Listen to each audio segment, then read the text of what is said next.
Right. We heard there was a lot of clothing stores, for example, going under. Well-known clothing stores. Everything is going under. Every business. I told you that I expect Sears and Kmart to go bankrupt. Sears is trying to sell its tool division because it's well known to somebody else to take it.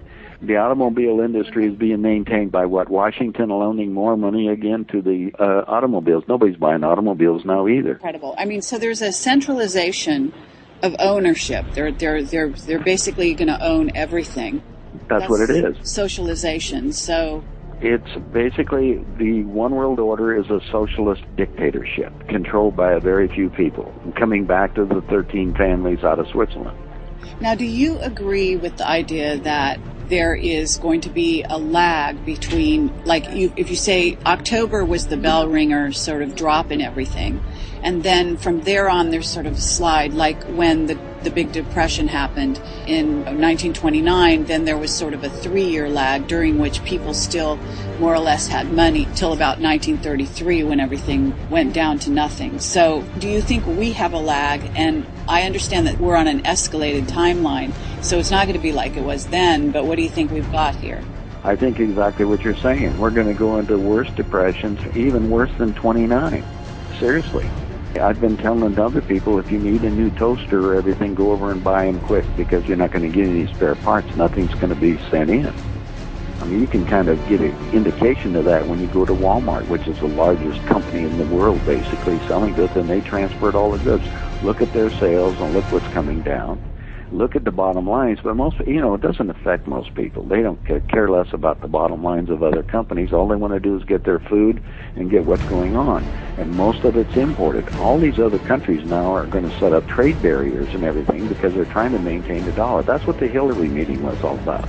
I say, the things are going to come up, and that's a March 4th meeting, which is coming up next week, when our Treasury Secretary is going to say, and I'm saying within 2 weeks after that, you're going to see maybe a up and down in the little market, which is traded by a few people. And that's just to keep your eye on the ball, so to speak, to look at stocks and meaning anything. Stocks have absolutely nothing to do with business. You're saying 2 weeks after March 4th is going to be real serious downturn in everything. But are you saying that's when they're going to try to declare war, or have some false flag incident? I'm saying yes. I'm saying the second quarter, but the second quarter is actually, you look at the second quarter begins at the end in April. So anything can happen in the next few weeks. We're looking just days away. Will it last next weekend? I've always predicted if we had some 3-day weekend, then that'd be a good time for them to implement all their, quote, effects. And yet 1 out of 3 people work for the government. Do you think they're going to stop working for the government because that's where they get their pay? They're going to turn in everybody. They're going to turn in their neighbors because they want to make sure they get their check. I also heard that the state governments are, first of all, trying to secede even from the union at this point. They're not wanting to go along with the whole situation. The other thing is that they're going bankrupt in various states, so they're not able to pay their state employees. That's right. So what's the next? When they don't pay their state employees, those people they're virtually unemployed, isn't it?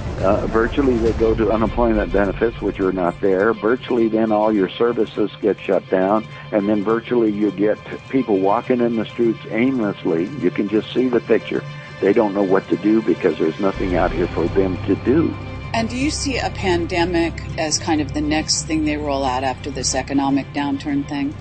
Well, the economic down thing is going to have people running around on the streets. And so the plan 2000 that Jimmy Carter put in writing, and again, I put a summary on my website, as you know, nohoax.com, and that calls for a war to get started in the Middle East. So the information I'm getting is that they're getting everything set up to go after Iran, who is basically funded by Russia and working with them and the Chinese. So we began then the scenario World War III, which is part of their population reduction program. Well, I know you have to go, George, and I do appreciate all your time here. So basically, I guess the writing's on the wall at this point. The writing's on the wall. Before, when we used to talk and things weren't really reflected in reality, I guess people are now going to listen to this and they're going to say, yep, it's happening. Well, I get calls all the time from all around the world because what I said on the radio 3 years ago and what I've been saying right now is all coming to pass.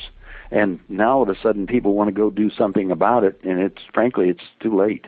What about I was told that the Native Americans the tribes are actually trying at this time to create their own currency and sort of secede from the Union. Do you think they're going to be allowed to do that?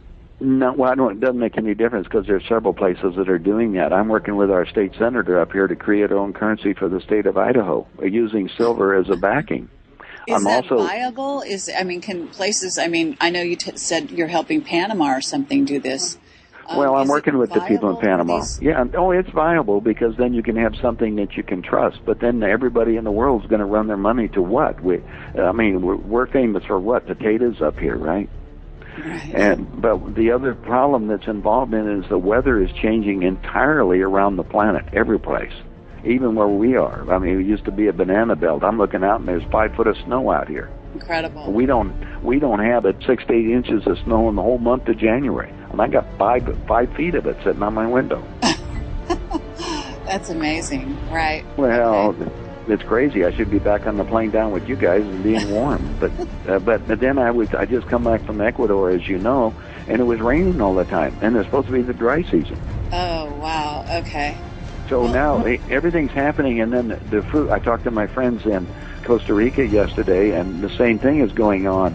Places in Panama, Boquete was a good American tourist, got wiped out for a mudslide, went right through town. And so you can look and see the whole town's basically gone. This is all in the last few weeks. Yeah, I hear you. There's a lot of unpredictable things that are going on top of the agenda that they're trying to roll out, which they're aware of, right?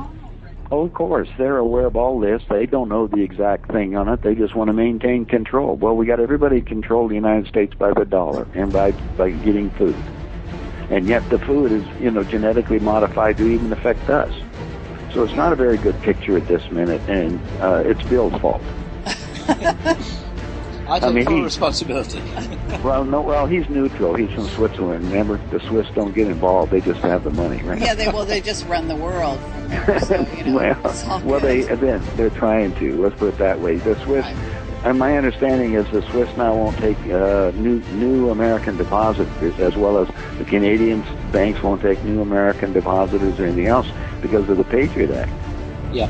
They have to declare all of it, and they're getting ready for the Swiss banks. There's lawsuits going on, and beyond me, I don't have any idea how the Swiss authorities allow a court in Florida to influence it. What jurisdiction do they really have? Yeah. The latest news, though, George, is that the Swiss court actually ruled to prevent UBS from releasing all the tax details of its private American clients. But I think this is not going to end there. This is going to be quite a battle that's going to go on for quite a long time, and of course it's going to affect an awful lot of wealthy people. Well, what I'm saying is the same boat. You answered the same question. Since you got people up there battling now to get control, even in Switzerland, what's the next step? Get everybody diverted and get the war started. Okay. Well, George, I want you to go because I know that you've got this appointment. I don't want you to miss it. And we're really, really happy that you're able to check in with us from time to time and give us updates like this. It's very valuable for our listeners. Well, I hope so. Let's keep plugging away, and you guys keep getting the word out. Get people awake, because that's the first rule, is to gain all knowledge. Take it from everybody, and then discern the information and search it out for yourself. Okay. All right. You take care then. Thank you. Thank you, George. Bye-bye. Bye.